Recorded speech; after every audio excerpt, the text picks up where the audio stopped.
times 24. That's how many frames you have. In every frame, somebody moves a little, and they move a little, and they move a little more, and a little more, and a little more. You know, so it's the same thing when you do the little flip book, you know, where you draw a picture, and then on the next page a little thing, and you flip it by, you know, that's how that works. It's incredibly painstaking, but all the detail that's in there, the lighting, the best thing about stop motion is and this is more of like a film nerd thing, but like the deep focus that you get. The fact that there's real depth of field. Now they will do that in animated movies, but it's fake. You know, you can't beat the real thing. Did anybody see Coraline? Neil Gaiman's Coraline? Yeah. That movie is so beautiful, and that's done stop motion.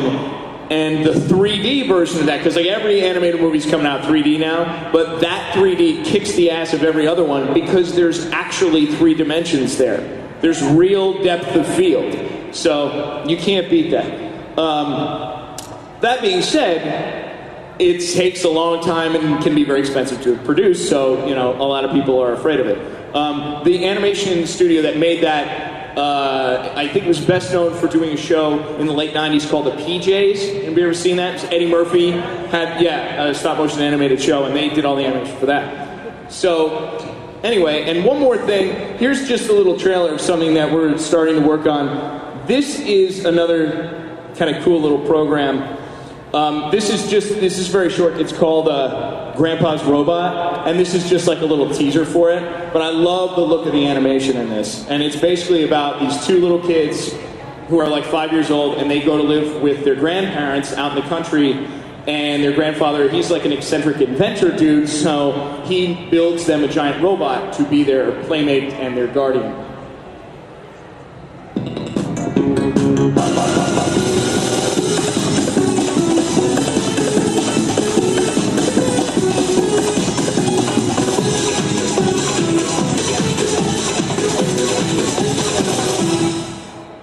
So anyway, that's just like a little teaser, but we've been doing some work on that. It's a really cute show, and it's got some really good people in it, and I love the animation style. Anyway, so there you go. So there's like a lot going on that's not in the world of anime. I wish there was more anime, because I've worked on it for years, and it's so much fun. But, you know, thankfully, Pokemon never stops, so that's good. And so anyway, if you guys have any questions for me, has anybody got a question for me I can answer? Yeah.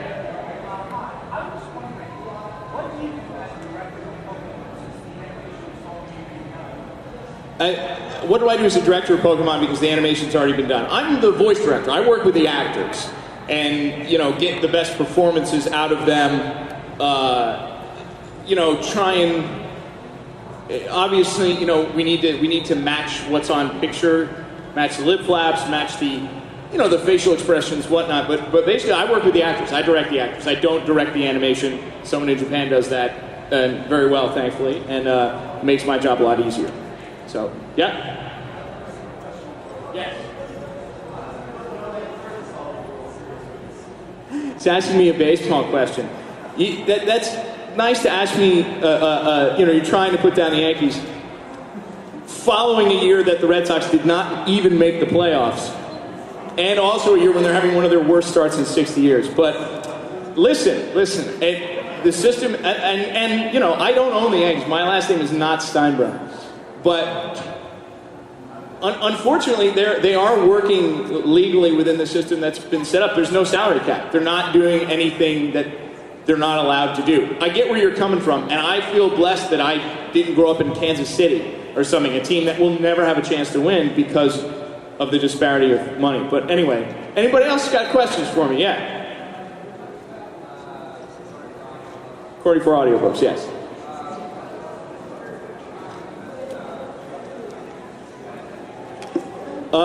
The best places and companies that produce audiobooks, there's a lot of them are right from the publishers. You know, Random House has their own studios and they do their own audiobooks. Something that is slightly, you know, anime related, the guy was talking about Mark Thompson.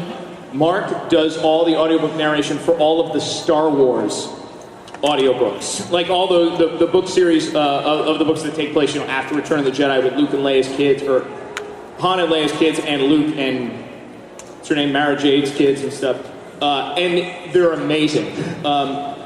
they're a really solid place. There's a lot of other places in the city. The big, giant audiobook producer is called Audible. Audible is located in Newark, New Jersey, and they produce way more books than anybody else. They're owned by Amazon, so it's this like giant distribution network that they have.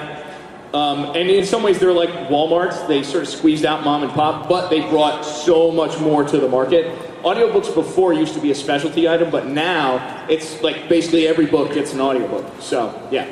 Anybody else? Questions for me? You. Yes, 2 questions.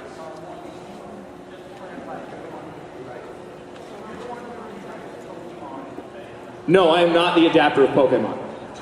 I don't do the script adaptations. I work with the actors. I will make changes on the fly on occasion if there's something that's just not working, not fitting, but I am not the script adapter of Pokemon. I was Hitmonlee, yes. Okay. I'm trying to remember, okay. I think it's like, Hitmonlee! Something like that. So, yeah. Anybody else got a question? Nobody? No one know what's going on yet? Right there. Anyone named who?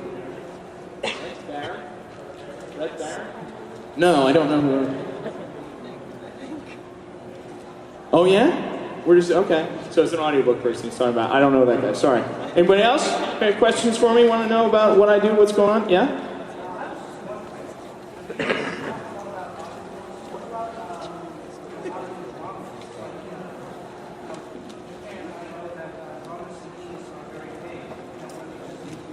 Actually about audio dramas as opposed to audiobooks. There are certain audiobooks that are done with full casts, which come across a little more like that, but audio dramas, there's a lot of like radio theater kind of stuff around, and generally it doesn't pay or it barely pays anything, in which case I enjoy that kind of performance. I like live readings and stuff like that, but I'm busy and I need money because he eats a lot, so but, so, there is some of that stuff going on. There's a lot of, like, every major city, I'm sure in Boston, they have, like, some sort of radio theater society, and it's all, like, these middle-aged radio nerds who, like, you know, like to go in there and put shoes on their hands and, hello, I'm here at the door. And sometimes it's very old-style stagey, but sometimes, you know, it's more creative. I was asked recently to be in a production of something, which unfortunately I was too busy and I couldn't do it. And it was like a paying gig, and Neil Gaiman, who I mentioned before, was actually supposed to be one of the readers in it. So I started kicking myself for not being able to do it, but anyway. So yeah, audio drama, you will find it, but it's more of, I don't know, it's not as much of a business. I mean, just to be totally blunt, it just doesn't pay a whole lot, you know, so anyway.